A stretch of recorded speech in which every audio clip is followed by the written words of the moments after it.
Bonjour et bienvenue. Je suis Jeanne et vous écoutez Basilic, le podcast indépendant consacré à l'environnement et aux initiatives positives. Depuis 2017, je donne la parole à celles et ceux qui façonnent le monde de demain. Dans ce podcast, on parle d'écologie bien sûr, d'activisme, d'entrepreneuriat, de bénévolat. Mais avant tout, on écoute. On écoute les invités nous raconter leur parcours, leurs projets et surtout leurs rêves. Si vous faites partie des fidèles auditeurs et auditrices, n'hésitez pas à laisser un commentaire et des étoiles sur la plateforme d'Apple Podcast. C'est la meilleure façon de soutenir mon travail. Vous pouvez aussi me rejoindre sur les réseaux sociaux, @BasilicPodcast. Et maintenant, place à l'épisode de la semaine. Belle écoute à tous. Cette semaine, j'ai tendu mon micro à Paloma Moritz. Elle est la responsable du pôle écologie du média Blast. Avec Paloma, nous discutons bien évidemment de l'actualité, de la place de l'écologie dans les médias, mais également du rôle que les journalistes ont à jouer. Et nous essayons de comprendre pourquoi l'écologie, le dérèglement climatique, les rapports du GIEC, le changement climatique ne sont pas mis davantage en avant dans les journaux télévisés, la presse, les grandes matinales radio. J'espère que cet épisode vous plaira, je suis ravie d'avoir pu recevoir Paloma à mon micro. Je vous conseille vivement de suivre son travail et de visionner ses vidéos sur YouTube. Tous les liens seront dans la barre de description. Je ne vous en dis pas plus et je vous laisse écouter l'épisode. Bonne écoute à vous. Salut Paloma. Salut. Comment vas-tu ? Ça va, je suis un peu fatiguée mais ça va. Je suis ravie de te recevoir au micro de Basilic. Est-ce que tu peux commencer par te présenter, s'il te plaît ? Alors, donc je m'appelle Paloma Moritz, j'ai 30 ans et je suis réalisatrice, mais aussi journaliste. Donc à l'origine, je viens plutôt du reportage et du documentaire. J'ai travaillé pendant 4 ans pour un média indépendant qui s'appelle Spicy, pour lequel j'ai beaucoup couvert les questions démocratiques, les questions liées aux droits des femmes, aux violences faites aux femmes particulièrement, et puis aussi quand même pas mal l'écologie. Et puis après, bon, j'ai fait pas mal d'autres choses, mais là, depuis presque 1 an et demi, je suis responsable du pôle écologie du média indépendant Blast. Voilà. Est-ce que tu peux nous en dire un peu plus sur Blast, nous présenter ce média, parce que c'est encore un tout jeune média, donc peut-être que certains auditeurs et auditrices ne connaissent pas. Bien sûr, alors Blast, on s'est lancé en mars 2021 avec une campagne de financement participatif sur KissKissBankBank. On a levé près d'1 million d'euros, ce qui était quand même assez inattendu. Et en fait, notre idée, c'est vraiment de proposer un autre regard sur l'actualité, de faire vraiment un pari sur l'intelligence des citoyennes et des citoyens à travers nos contenus, de proposer une alternative en fait à BFM TV, CNews, et de venir concurrencer en fait tous ces médias-là qui pour nous ne posent pas forcément les bons regards sur l'actualité ou ne traitent pas assez certains sujets. Et aujourd'hui, on a plus de 500 000 abonnés sur notre chaîne YouTube et on a une audience qui est de plus en plus importante, de plus en plus de personnes qui nous soutiennent. Donc ça prouve en fait qu'il y avait vraiment une demande pour cette autre manière de faire du journalisme, de traiter l'actualité et l'information et de aussi mettre en perspective le monde qui est de plus en plus complexe dans lequel on vit. C'est un média en ligne pour l'instant. C'est un média, donc on a un site internet sur lequel sont publiés la plupart de nos articles et surtout nos enquêtes. Et après, sinon, on a principalement une chaîne YouTube sur laquelle il y a un certain nombre de playlists donc, sur l'économie, l'écologie, la politique et sur lesquelles vous pouvez retrouver à peu près tous nos contenus. Voilà. Et donc toi, tu le disais, tu t'occupes du pôle écologie. Mm-hmm. Avant qu'on s'intéresse vraiment à ton travail que tu fais de manière très professionnelle avec des vraies enquêtes approfondies, c'est très agréable à lire ou à regarder. J'aimerais déjà qu'on s'intéresse à l'écologie dans les médias plus traditionnels, ceux que tu as cités, mais pas que. Quel est ton point de vue là-dessus ? Est-ce que toi, tu te sentais frustrée en tant que journaliste sur les articles, les enquêtes qui étaient proposées, qui s'intéressaient à l'écologie, à la crise climatique qu'on traverse ?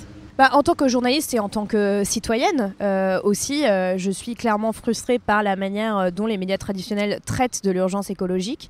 En fait, il y a un double problème, il y a un problème quantitatif et un problème qualitatif. Pour commencer par le problème quantitatif, c'est que d'une certaine manière, les médias ne parlent pas assez d'écologie, considèrent que c'est encore une sorte de rubrique plutôt que de regarder tous les sujets à l'aune de cette urgence écologique, comme ça devrait être le cas. Et pour donner quelques exemples pour illustrer illustrer ça, cette année, on a eu le 6e rapport du GIEC, donc le groupe intergouvernemental d'experts sur l'évolution du climat, qui est sorti et qui est un rapport majeur. En fait, c'est le rapport scientifique le plus important de notre époque. Et ce rapport nous dit en gros que la situation est extrêmement alarmante, qu'il y a plus de 3,3 milliards de personnes qui aujourd'hui vivent dans des zones de danger, donc sont extrêmement vulnérables au dérèglement climatique, et que nous avons les solutions aujourd'hui pour réduire nos émissions et pour véritablement transformer notre société, et qu'il ne manque plus que de la volonté politique, et qui présente ces solutions. Et notamment les solutions aussi d'adaptation. Et en fait, les 3 volets de ce rapport sont sortis il y a quelques mois d'écart. Le premier est sorti le 9 août, et à ce moment-là, les médias, les chaînes d'information en continu en ont parlé 1 heure sur 36. Et par exemple, l'une des choses qui a éclipsé ce premier volet du 6e rapport du GIEC, c'était le transfert de Lionel Messi au PSG. Les deux seconds volets sont sortis pendant la campagne présidentielle, au début de la guerre en Ukraine, et ensuite en plein milieu de la campagne, et pareil, ont été totalement éclipsés par les médias.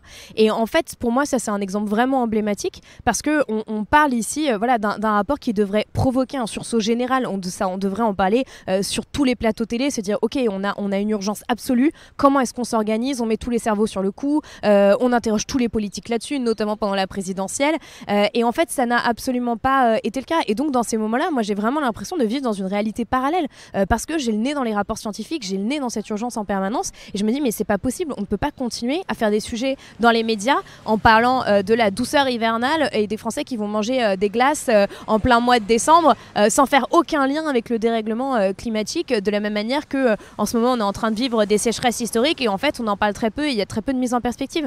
Et en fait c'est extrêmement dangereux, parce que justement le GIEC le dit, les médias traditionnels en fait ont un rôle fondamental à jouer dans la compréhension qu'a le public du changement climatique, mais aussi dans les leviers d'action et leur volonté d'agir. Et donc aujourd'hui il y a vraiment une révolution à opérer dans les médias, un changement de logiciel pour que ça change à 360 degrés, parce que les médias sont un médiateur, ont besoin de vulgariser ces informations-là, et s'ils ne le font pas, la population ne peut pas être prête et on ne peut pas avancer.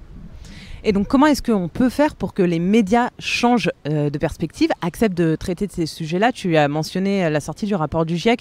Je sais qu'il y a eu un mouvement quand même de la part de certains journalistes, scientifiques qui ont alerté les médias, qui leur ont demandé d'accorder plus de temps. Est-ce que ça, c'est une solution? Comment est-ce qu'on fait? Pourquoi est-ce qu'ils n'en parlent pas autant? Des histoires d'argent, des histoires de financement, de sponsors? Alors justement, je parlais aussi, donc je parlais du problème quantitatif, et il y a aussi le problème qualitatif, c'est-à-dire qu'en fait la plupart des journalistes aujourd'hui ne sont pas formés sur l'urgence écologique, ce qui est un problème, surtout pour des journalistes par exemple qui vont animer des grandes matinales, donc qui ont une responsabilité immense, ou qui sont très souvent sur les chaînes d'information en continu, en présentateur, en présentatrice. Ça c'est vraiment un problème systémique, c'est-à-dire qu'il faut vraiment repenser à la fois la façon dont on forme dans les écoles de journalisme, justement, et d'avoir vraiment un socle commun sur l'urgence écologique qui permette de comprendre. Ça c'est une première chose.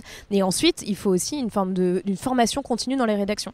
Et sur la question qualitative, il y a aussi une nécessité pour la plupart des journalistes de comprendre que cette question de l'urgence écologique est une question transversale, et qu'on ne peut pas parler d'urgence écologique sans parler d'inégalité sociale, sans parler de discrimination. Et encore une fois aussi, et ça c'est encore un autre problème, c'est qu'on a tendance, quand les médias en parlent, ils ne parlent que de climat. Et ce qu'il faut bien comprendre, c'est qu'en fait, on a 9 limites planétaires. Donc les limites planétaires, ce sont les limites à ne pas dépasser pour, en gros, préserver les conditions dans lesquelles l'humanité a pu se développer. Rien que ça. On en a déjà dépassé 6. Et le climat n'est qu'une des limites planétaires. Donc il faut aussi se situer dans ce cadre-là aussi. Cette urgence écologique, elle vient toucher à l'extinction de la biodiversité, elle vient toucher aussi à des questions démocratiques. Et donc tout ça, ça doit être traité. Donc un journaliste, par exemple, qui est spécialisé dans l'économie, peut tout à fait parler d'écologie en permanence. Et par exemple, chez Blast, nous, c'est vraiment quelque chose qu'on essaie de faire avec Salomé Saké, où on va souvent discuter en se disant, on a reçu un livre, par exemple, qui est le même, et on se dit, ok, est-ce que c'est toi qui le fais, est-ce que c'est moi, en tant que responsable du pôle économie, ça peut arriver à Salomé Saké de faire des sujets sur l'écologie, sur la finance verte, parce que justement c'est un sujet transversal, et que moi de toute façon je ne peux pas non plus tout traiter, et que j'essaie de traiter un maximum de choses. Donc je pense que les solutions aujourd'hui, c'est vraiment d'opérer ce changement systémique dans les médias, c'est aussi de donner plus de temps aux journalistes parce que c'est des sujets qui nécessitent du temps et de repenser notre rapport à l'information. Et le problème, c'est que l'expansion des chaînes d'information en continu n'aide pas du tout à ça parce qu'il faut tout le temps quelque chose à se mettre sous la dent, qu'il y a un peu cette idée que l'écologie ne va pas faire d'audience. Enfin, c'est extrêmement complexe, mais je pense qu'il y a un certain nombre de solutions là qui sont sur la table et nous, on travaille avec plusieurs médias indépendants là à mettre en place en fait une charte pour une nouvelle écologie médiatique qui aura vocation à circuler en gros chez tous nos confrères, tous nos consoeurs pour leur donner des clés pour bien traiter cette urgence. Et je pense que oui, la première chose, c'est la formation et c'est par exemple de faire une fresque du climat ou une fresque de la biodiversité dans sa rédaction pour être sûr que tout le monde a à peu près au moins les bases, quoi.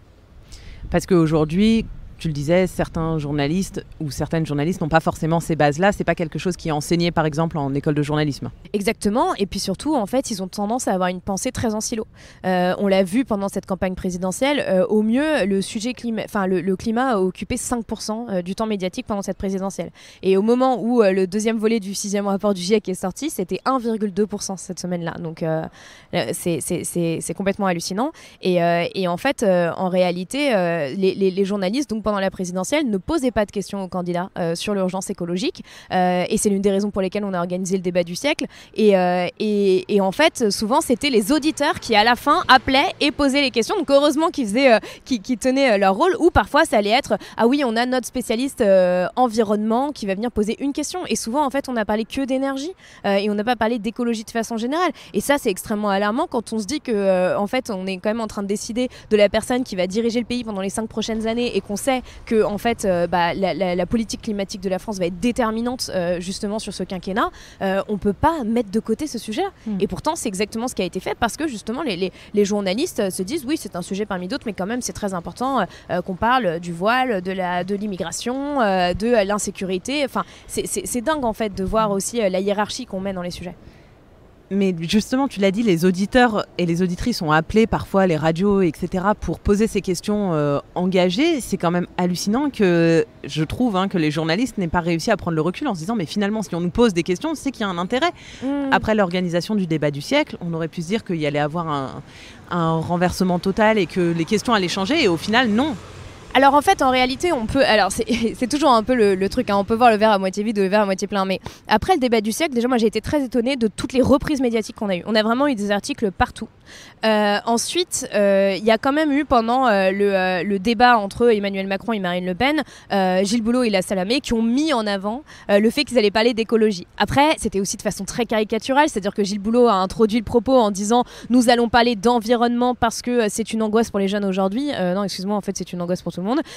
Et ensuite, ils n'y ont consacré que 18 minutes sur 2h49, ce qui n'est vraiment pas du tout assez. Et puis il n'y a pas eu vraiment de contradiction, et ça s'est quand même largement réduit aux questions énergétiques, ce qui est encore une fois très problématique. Et là encore, il n'y a pas eu de transversalité non plus. Après, il n'y a pas eu de transversalité du tout, de se dire on va essayer de parler justement au fil de ce débat, l'urgence écologique va être un fil rouge qui va nous guider, absolument pas. Après,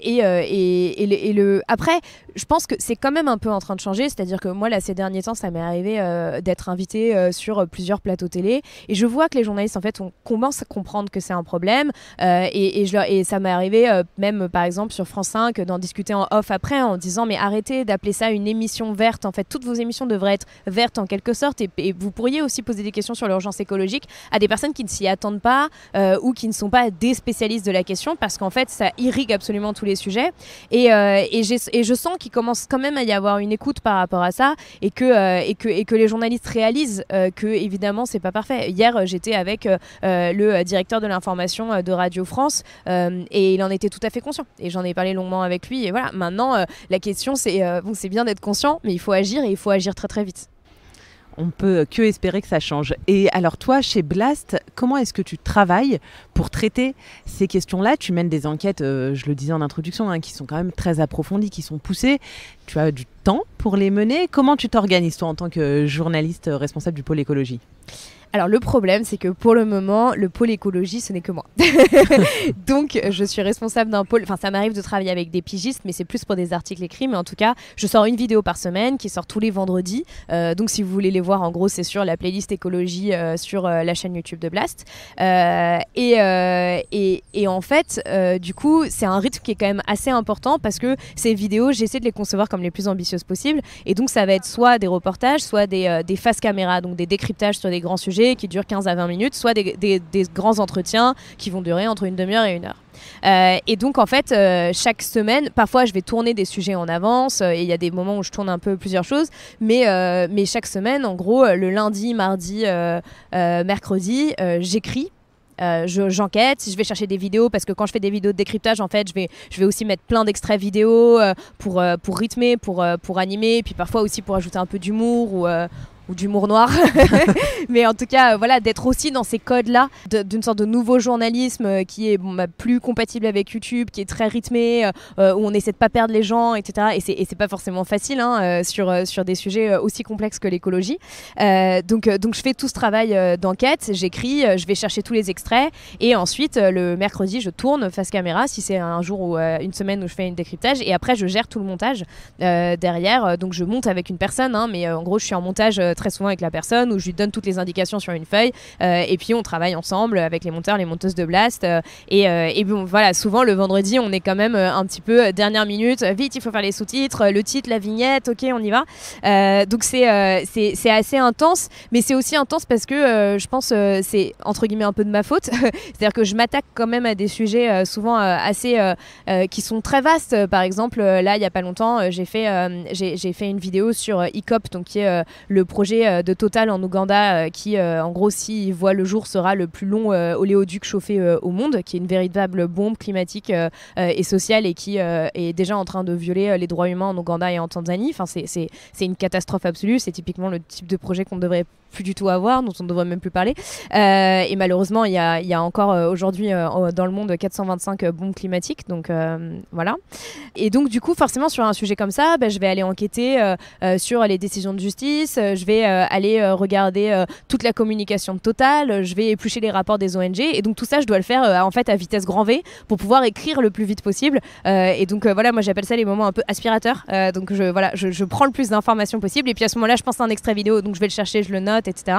Mais c'est vrai que oui, c'est assez intense et en même temps j'ai aussi la chance de pouvoir de commencer à avoir un réseau assez important de personnes voilà, à qui je fais confiance, qui sont expertes sur telle ou telle question, donc aussi que je vais appeler dans ces moments-là pour vérifier des informations, des climatologues aussi que je connais, et voilà, et en même temps c'est des sujets qui me passionnent, mais c'est vrai que ça peut tout à fait m'arriver parfois le mardi soir d'écrire ma vidéo jusqu'à 2h du matin, quoi.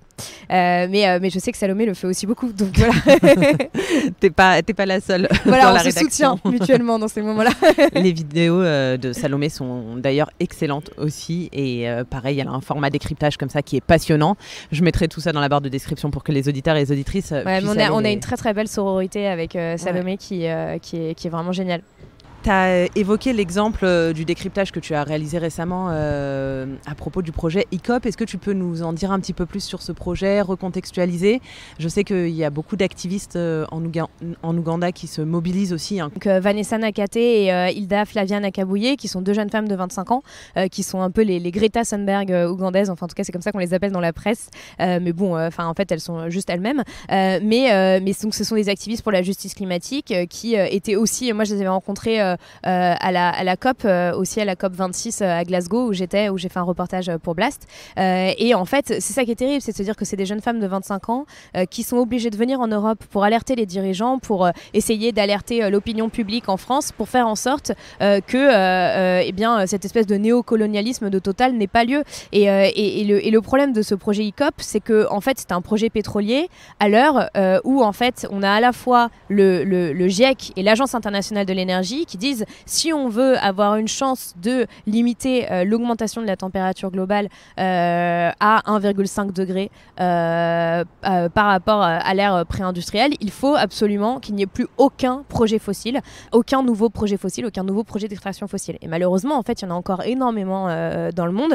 Et donc, il y a aussi ce projet ICOP qui est porté en grande partie par Total Energy, donc une entreprise française, ce qui pose aussi des questions de la complicité de l'État français dans tout ça, puisque l'État français soutient diplomatiquement ce projet. Et donc, c'est le projet ICOP Etilanga qui a vocation donc, à avoir en fait un énorme pipeline qui va traverser plusieurs réserves naturelles et l'Ouganda et la Tanzanie pour arriver jusqu'au port de Tanzanie et qui va transporter en fait du pétrole chauffé à 50 degrés en permanence pour qu'il reste liquide et donc du coup déjà extraire du pétrole et donc permettre ensuite de le brûler, donc évidemment d'augmenter nos émissions de gaz à effet de serre. Donc ça va émettre à peu près 34 millions de tonnes de CO2 par an, donc c'est à peu près 6 fois les émissions de l'Ouganda pour se rendre compte.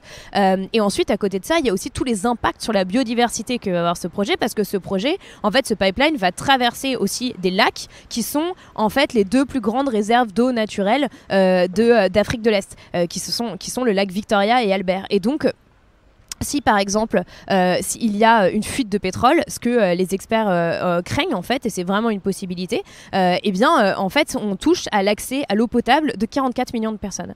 Et tout ça est fait en fait dans une forme de silence, et c'est vrai qu'il peut y avoir ce côté, là pour le moment par exemple la vidéo elle fait pas des millions de vues clairement, et je sais que c'est aussi parce que les gens se disent oui bon c'est en Afrique de l'Est, c'est un projet pétrolier, ça me paraît très très loin tout ça. Et en fait il faut vraiment commencer à s'intéresser à ces projets là, parce que si on n'arrête pas ces bombes climatiques, on n'arrivera pas à réduire l'augmentation de la température globale. Et aujourd'hui, c'est vrai que je pense que pour beaucoup de gens, la différence entre 1,5 2 degrés, c'est pas très très clair, mais il faut bien se rendre compte que tous les scientifiques disent que si on dépasse les 1,5 degrés de réchauffement, en fait, on entre dans une zone d'incertitude parce que il va y avoir de plus en plus de points de bascule qui vont s'accumuler les uns avec les autres, et on le voit en fait déjà aujourd'hui. On est à 1,1 degré de réchauffement. Notre monde aujourd'hui, par rapport au monde des années 2000 où on était à 0,9 degrés de réchauffement, donc la différence n'est pas énorme, est totalement différent. Le futur est déjà là. On est en plein mois de mai. Aujourd'hui, cette nuit, ça a été la nuit la plus douce jamais enregistrée pour un mois de mai en France. On a des températures records.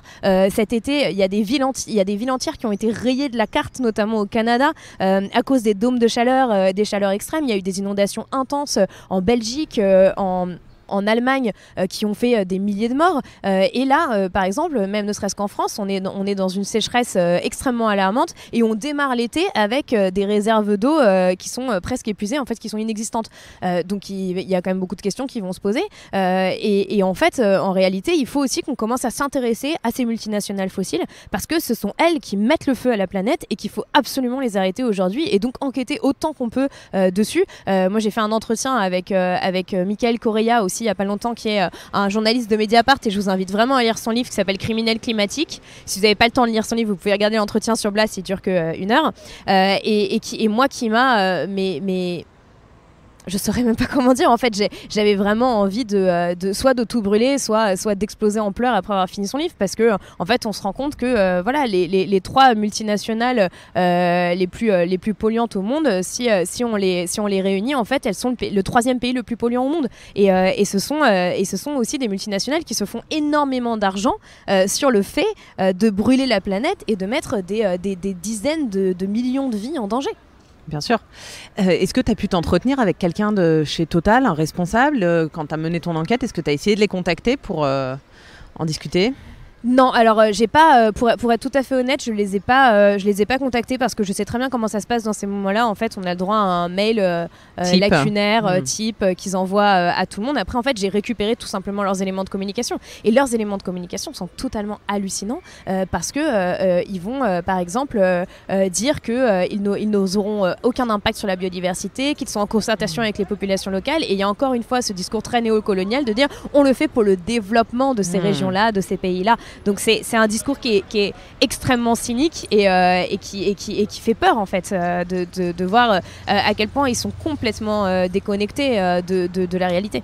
qu'il y a un procès en cours qui a été lancé par notamment les Amis de la Terre et aussi des ONG ougandaises. Et pour le moment, en fait, ils se sont pourvus en cassation, donc on n'a pas du tout les résultats. Mais en fait, ce procès se basait sur la loi sur le devoir de vigilance des multinationales. Et en fait, c'est une loi qui est très contraignante pour que les multinationales respectent les droits humains et respectent aussi la planète, quoi, et la biodiversité.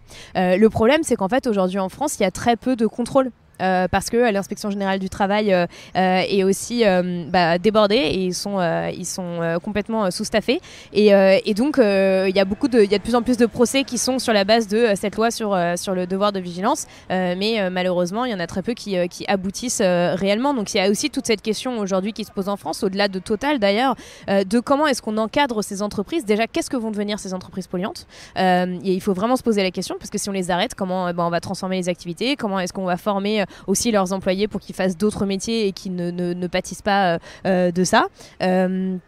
Et ensuite, il y a toute la question de comment est-ce qu'en fait on fait en sorte que les entreprises françaises soient sur la trajectoire de l'accord de Paris. Et aujourd'hui, il n'y a absolument rien en fait qui est prévu pour ça, pour contraindre les entreprises. Et pendant la pandémie de Covid-19, on a eu un plan de relance qui a donné des milliards, notamment à des secteurs extrêmement polluants comme le secteur aérien, sans aucune contrepartie sociale ou environnementale. Et ça, c'est plus possible. Et alors pour les auditeurs et les auditrices qui nous écoutent, qui ont envie de s'informer différemment, donc qui regardent des vidéos YouTube, qui écoutent des podcasts, est-ce que toi tu as des recommandations au-delà de Blast, des médias auxquels tu fais confiance, des médias que tu apprécies lire ou écouter? Sur l'écologie ? Ouais. Déjà, moi, ce que je fais en permanence sur mes vidéos Blast, c'est que je mets toujours en description des liens pour aller plus loin, et notamment, c'est souvent aussi des liens vers des médias que j'aime bien ou des podcasts que j'aime bien. Moi, j'aime beaucoup ce que fait Vert, le média, qui est un nouveau média indépendant, donc Vert.eco, que je vous invite vraiment à suivre et qui font aussi un super travail sur Instagram. Et je pense que c'est important aussi que les médias arrivent de plus en plus à vulgariser leur contenu sur les réseaux sociaux. Je suis beaucoup aussi le travail de Audrey Garrick sur Le Monde, qui fait vraiment un super travail. Stéphane Foucard aussi, Rémi Barou sur l'écologie, ils font quand même un très très bon travail. Après, Socialterre, c'est un média, là on va sûrement travailler ensemble sur certaines choses avec Blast, et pareil, j'aime vraiment énormément ce qu'ils font, c'est fouillé, c'est intelligent, enfin... Voilà, il y a le 1 Hebdo aussi. Je cite que des médias indépendants exprès, hein, mais il y a le 1 Hebdo aussi. Non, Marc, j'ai cité Le Monde. Il y a le 1 Hebdo aussi qui est vraiment super. C'est un média qui est papier, qui sort tous les mercredis et qui à chaque fois propose différents regards sur une question d'actualité. Et à chaque fois, il y a par exemple le poème de la semaine en lien avec l'actualité. Enfin, c'est vraiment un média très intéressant. Et voilà, après, je pense qu'il y a quelque chose qu'il faut réaliser aujourd'hui, c'est que ce pouvoir de l'information, il est aussi chez les citoyennes et les citoyens. Moi, je le dis souvent, il faut vraiment arrêter d'avoir un rapport passif à l'information. Quand vous voyez une vidéo qui vous a éveillé, quand vous avez lu un article qui vous a intéressé, et partagez-le sur vos réseaux sociaux, envoyez-le par mail autour de vous, ou envoyez-le par message privé si vous n'êtes pas à l'aise avec le fait de partager publiquement, mais likez les publications, commentez sur YouTube, parce que c'est que comme ça, en fait, que ces médias indépendants vont réussir à avoir l'audience qu'ils méritent d'avoir, et aussi ringardiser les médias traditionnels qui vont se dire, attendez, ça marche quand même super bien, hein. Eux, quand ils parlent de ça, il faudrait peut-être qu'on commence à en parler plus et qu'on fasse un peu pareil et qu'on traite vraiment ces questions de fond, quoi. Tu le disais, tu as cité que des médias indépendants. Est-ce que parce que les médias traditionnels sont trop liés avec des annonceurs, est-ce que ça peut jouer sur leur ligne édito ? Oui, je pense que de toute façon, ça crée une forme de dissonance cognitive. C'est-à-dire que c'est compliqué quand même j'en sais rien moi, faire un sujet sur justement, par exemple, imaginons, rêvons le dernier rapport du GIEC, et ensuite qu'on ait que des pubs qui nous disent mais souriez, consommez, fermez les yeux, tout va bien, et qui nous vendent en fait du vent, quoi, et du vide, et surtout que des produits qui quand même polluent énormément. Pour donner juste un exemple de l'impact des pubs sur aussi les imaginaires, aujourd'hui le deuxième facteur de réchauffement en France, c'est les SUV. Et en fait, on voit partout des pubs pour les SUV, avec en général un homme seul qui d'ailleurs se balade dans le désert avec son SUV. Alors bon, on sait pas trop comment est-ce que en tant que Français ou Française on peut vraiment se projeter dans cette vie-là, mais pourquoi pas. Et en fait, ça pose problème parce que, par exemple, l'une des raisons pour lesquelles les secteurs, en gros, les émissions du secteur des transports, qui est le secteur le plus polluant en France, n'ont pas baissé, c'est parce que, en fait, il y a eu une augmentation de la vente des véhicules électriques, mais comme du même côté, il y a aussi une augmentation de la vente des SUV, et bien, finalement, ça fait que ces émissions ont plus ou moins stagné. Et donc, ça joue aussi énormément. Comment est-ce qu'on transforme les imaginaires aujourd'hui, et notamment à travers les pubs, et en arrêtant aussi les publicités pour les produits polluants, ce qui était une proposition de la Convention pour le climat qui a été malheureusement mise de côté, pour repenser vraiment en fait ce qui nous rend heureux, quoi. Et ce qui fait qu'on fait société. Et je suis pas sûre que en fait le fait d'avoir une brosse à dents connectée ou un énorme SUV, c'est ça qui est vraiment la clé du bonheur, quoi, ou des exemples de réussite. Et malheureusement, c'est là qu'on le place aujourd'hui, parce qu'on est dans une société qui est beaucoup trop matérialiste. Bah bien sûr. Et puis la publicité conditionne aussi ce dont on pense avoir besoin. Une plus grosse voiture, plus large, plus grande, pour accueillir plus de monde, alors qu'au final on est toujours 5 dans la voiture et ça change surtout pas. Que les voitures aujourd'hui en France, elles restent 90% du temps dans le garage, qu'il y a énormément d'embouteillages, et qu'en fait ces embouteillages-là, c'est souvent des personnes seules dans leur voiture, les unes à côté des autres. Donc par exemple, si on faisait un peu plus de covoiturage, ça s'améliorerait. Et puis il faut aussi rappeler une chose, c'est qu'aujourd'hui il y a 100 000 personnes qui meurent prématurément chaque année à cause de la pollution de l'air en France. Donc tout ça a des impacts sur notre santé, sur plein de choses. Maintenant, je suis bien consciente qu'il y a énormément de personnes qui n'ont pas d'autre choix que de prendre leur voiture. Bien sûr. Mais après, elles sont pas forcément obligées d'acheter un SUV. Voilà. On peut juste penser à la taille de son véhicule et au type de véhicule qu'on achète. Exactement. Très bien. Merci beaucoup, Paloma. C'était un plaisir de te recevoir au micro de Basilic. J'espère qu'on aura l'occasion de refaire ça dans très longtemps, quand Blast sera un média considéré comme conventionnel et qu'il aura tout révolutionné. Et à la prochaine. À la prochaine. Merci beaucoup. Et voilà, cet épisode est déjà terminé et j'espère qu'il vous aura plu. Comme toujours, vous retrouverez l'ensemble des liens utiles dans la barre de description de l'épisode. Et surtout, si vous pensez que cet épisode peut intéresser l'un de vos proches ou un collègue, n'hésitez pas à le lui partager. Il vous suffit de lui envoyer le lien vers le site de Basilic ou tout simplement le lien vers votre plateforme d'écoute de podcast préférée. Vous pouvez également me suivre sur Instagram @basilicpodcast pour découvrir les coulisses du podcast et soutenir notre travail. Je vous remercie grandement de votre écoute et de votre bienveillance. Je vous donne rendez-vous la semaine prochaine pour un nouvel épisode et d'ici là, prenez soin de vous.